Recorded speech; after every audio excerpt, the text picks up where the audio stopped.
I think this is a fair question. If you follow the comment back, you'll see a video that I did last Friday where I showed 6 people who were in the news for sex crimes against children. And a lot of people commented that they were all white. Now, did I do that on purpose? Was I purposely looking to target a certain race? No. I just did a video on Friday and I started to look at who had been in the news that week, starting with Friday and going backwards. I got to Thursday, I was already at 6 guys, capped the video. But let's see if there is a pattern. Let's see who made the news today. I mean, I'm not doing it on purpose. This just happens to be who's in the news today. And can I say, it's not even lunchtime where I live yet, and there's 4 guys already. Let me tell you about them. We're going to start with this snappy dresser, Jeffrey Burrell from Florida. He was one of 11 men that was arrested last September when there was a 4-day sting with officers posing as minors. He pled guilty for solicitation of a child for sexual purposes and served a whopping 2 days in jail. He also got 5 years probation. Next up is a former pastor from Portland.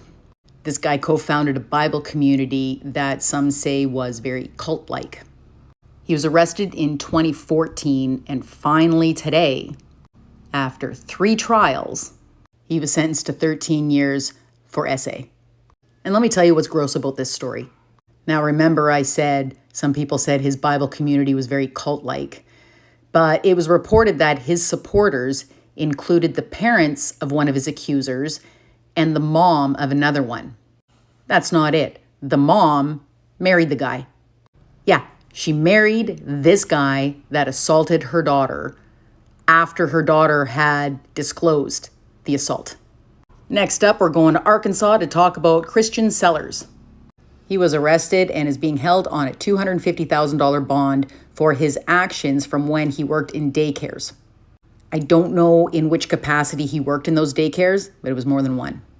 He has admitted to inappropriately touching a 4-year-old twice, as well as possessing between 78 and 100 videos and images of child sexual abuse material. Rounding up this list, we've got another ex-cop from Oregon. He is a former Veterans Administration police officer. Robert Wayne Rohde was sentenced to 14 years today. What he did was he had repeatedly placed hidden cameras in sensitive personal areas to record sexually explicit materials of minors. Before anybody comes into my comments and says, what about the drag queens, and starts throwing out the same 4 names, I've already done a video. Go find it. It's got 9 names listed of drag queens going back to 2011 of anybody I could find on the internet who had been charged with crimes against children and who was a drag queen. So if you're going to use a "but what about the drag queens" excuse, give me a new name. And for everybody who's new here, I have a playlist. I do these all the time. Unfortunately, I'm never going to run out of content, but I'm going to keep doing this as long as people are crying about drag queens.